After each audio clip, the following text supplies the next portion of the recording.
লেবু দিয়েও যে এত মজার সুস্বাদু একটি আচার তৈরি করা যায় এটি আমি আগে কখনো জানতাম না। যখন থেকে জেনেছি তখন থেকে এই লেবুটার আচার তৈরি করার জন্য লেবুর সিজনে আমি রেডি থাকি। লেবু তো সারা বছরই পাওয়া যায়, তবে এই সিজনটাতে লেবুর দাম একটু কম থাকে। তো আমি এখন এই লেবুগুলো দিয়েই একটা মজাদার আচার তৈরি করে নিব। খিচুড়ি বা পোলাও, সাদা ভাতের সঙ্গেও এই আচারের জুড়ি নেই।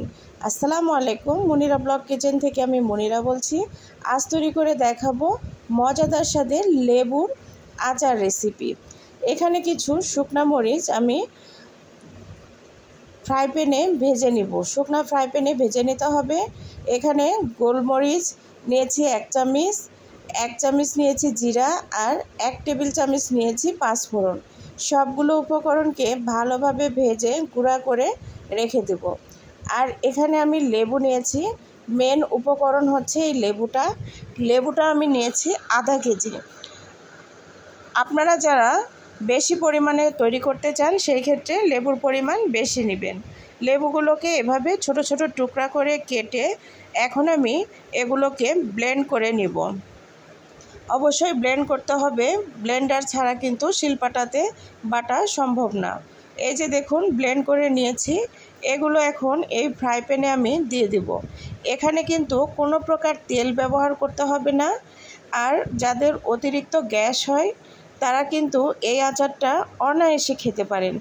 এখানে কোনো ভিনেগারও ব্যবহার করব না, যেহেতু লেবুর আচার। এখানে ভিনেগারের ব্যবহারের কোনো প্রয়োজন নেই। আর কোনো প্রকার তেল ছাড়াই এই আচারটি সহজেই তৈরি করে নিতে পারবেন। এই আচারটা বছর জুড়ে সংরক্ষণ করে রাখতে পারবেন। আর এখানে আমি দিয়ে নিলাম 1 চামচ গুঁড়া মরিচ। আপনারা চাইলে গুঁড়া মরিচের পরিমাণটা বাড়িয়ে নিতে পারেন, তবে যে যেমন ঝাল খাবেন সেই পরিমাণে এখানে গুঁড়া মরিচ ব্যবহার করবেন। আর এখানে আমি লবণ দিয়ে দিলাম 1/2 চামচের একটু বেশি। আর যেই ভেজে রাখা মশলাগুলো আমি গুঁড়া করে নিয়েছি এগুলো এখন দিয়ে দিলাম। দিয়ে এখন আমি এখানে চিনি ব্যবহার করব। চিনিটা আপনাদের স্বাদ বুঝে দিয়ে নেবেন। যে যেমন চিনি খাবেন এখানে সেই পরিমাণে চিনিটা দিতে পারেন। আমি এখানে 1 বাটির মতো চিনি দিয়েছি, 1 বাটির একটু কম ছিল।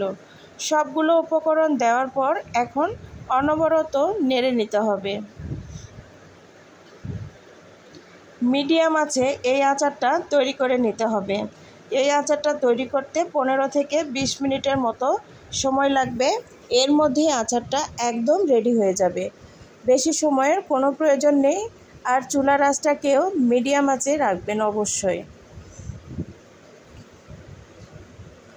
তো দেখুন আমি এইভাবে অনবরত নেড়ে নিব।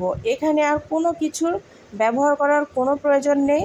আপনারা যদি কেউ চান এখানে কালো সল্টটা ব্যবহার করতে পারেন, সেই ক্ষেত্রে ভালো লাগবে টেস্টটা। তো এখন দেখুন লেবু থেকে যে পানিটা বের হবে এই পানিটাকে শুকিয়ে নিতে হবে। এভাবে অনবরত খুন্তির সাহায্যে আমি আচারটাকে নেড়ে নিব। কালারটা দেখেছেন ধীরে ধীরে একদমই চেঞ্জ হয়ে এসেছে। এখানে কোনো প্রকার ফুড কালার দেওয়ার কোনো প্রয়োজন নেই। আচারটা থেকেই সুন্দর একটা কালার ধারণ করবে।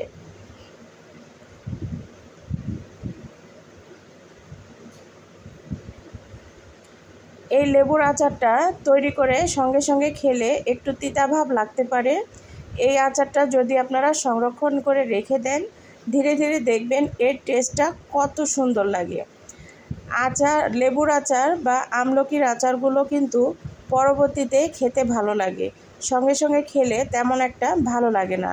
কিছুদিন যাওয়ার পর দেখবেন এর টেস্টটা কত দ্বিগুণ বেড়ে যায়।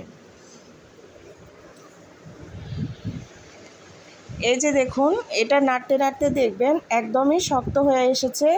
এছাড়াও যখন নামিয়ে রাখবেন এরপরে কিন্তু আরও শক্ত হয়ে যাবে।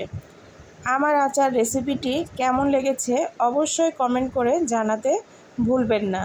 আর ভিডিওর মাঝে কোনো ভুল ত্রুটি হলে ক্ষমা সুন্দর দৃষ্টিতে দেখবেন। যারা এখনও আমার চ্যানেলটি সাবস্ক্রাইব করেননি অবশ্যই আমার চ্যানেলটি সাবস্ক্রাইব করে পাশে থাকবেন। ভালো লাগলে বন্ধু এবং পরিবারের সঙ্গে শেয়ার করে নিতে পারেন। আরও নতুন নতুন রেসিপি দেখার আমন্ত্রণ রইল সবার জন্য।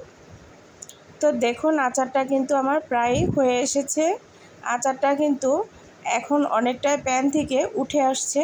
তো চুলাটাকে আমি বন্ধ করে দিলাম। এখন আমি আচারটাকে উঠিয়ে নিব। আপনারা এই আচারটি অবশ্যই কাচের বয়ামে বা জারে সংরক্ষণ করে রেখে দিতে পারেন। সারা বছর জুড়ে এভাবে আচার সংরক্ষণ করে রাখলে আচারটা সারা বছরই খেতে পারবেন। নষ্ট হওয়ার কোনো ভয় নেই, যেহেতু লেবুর আচার, এর জন্য নষ্ট একদমই হবে না।